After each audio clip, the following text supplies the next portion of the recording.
Hi, this is Tutor P, and this is lesson 631. The lesson today is the difference between drift and adrift. Okay, somebody wants a screenshot, do it right now. Let's get right to it. All right, now drift can be a verb and a noun, probably more often heard as a verb. And we got three meanings and three uses here. If something is drifting, it is being pushed very slowly by the movement of air or water. So it's just kind of moving on its own by these natural forces. If sand or snow drifts, wind blows it into large piles. Okay. If a person drifts somewhere, he or she moves slowly, as though they don't know where they are going. Okay, good. All right, now adrift is probably mostly seen as an adjective. I think it could be an adverb too. If something is adrift, it feels like it is lost at sea, just moving by the waves and not controlled by anyone or anything. So when we say it's adrift, it's like it's just going out there on its own. When we say something is drifting away, I think the focus is more on watching it moving further away or moving in a particular direction. If it's adrift, it's probably going to go out of sight and nobody's controlling it. It's on its own and the waves are just taking it away. All right, good.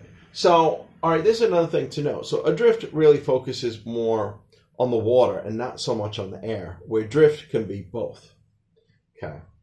So adrift feels like it's at sea. If people are adrift, now that's possible too, he or she feels like they have no purpose, like no purpose in life or something like that. And we got several examples to try to get a better feel of how we use it. All right, here's the first one.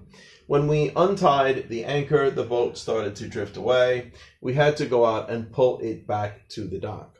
Yeah, so unless you let it go and let it go on its own, like you don't want the boat anymore, just let it go out there, then that would be adrift. But here it's just drifting away and you're going and grabbing it and bringing it back. So that would just be drift.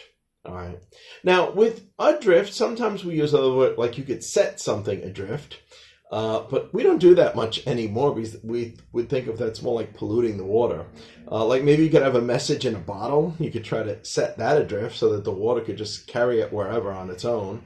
Or in the old days, I think, they were like with the Vikings, maybe they burned a body and they sent it out to sea. That could be adrift too. But both of them would be considered to be more like pollution today. All right, let's continue. All right, number 2. That child let go of its balloon and it drifted high up in the sky. All right, so again, we use drift definitely with the air. It's moving slowly up further and further away, so we could say that it's drifting away. If it's moving too fast with too much force, we don't usually use the word drift. It has to be slowly and being moved by air or by water. Let's continue.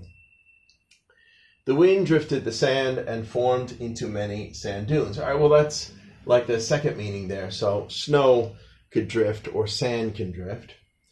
All right, let's continue. For years, he just drifted from town to town without settling down. Now, this is like a person drifting. And remember, sometimes we can actually call a person like a drifter, too, somebody that never settles down and just keeps going from town to town as well. All right, number 5. They discovered a decrepit boat with skeletons on it at sea that must have been adrift for decades or maybe even centuries. Maybe it just got lost at sea and nobody discovered it or nobody pulled it out and the bodies were dead on it. Who knows from what decade or what century they were from.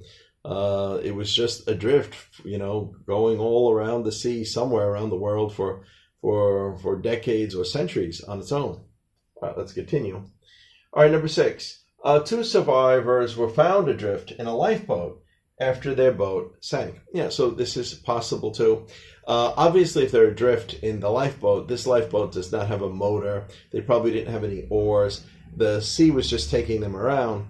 But, somebody did spot them and they were saved. But they were adrift. They were out at sea and the sea was just, wherever the motion of the sea was bringing them, that's where they were going. Okay, anyway, I hope you got it. I hope it's clear. I hope you got a better feel now of when you use drift and when you use adrift. Thank you for your time. Bye-bye.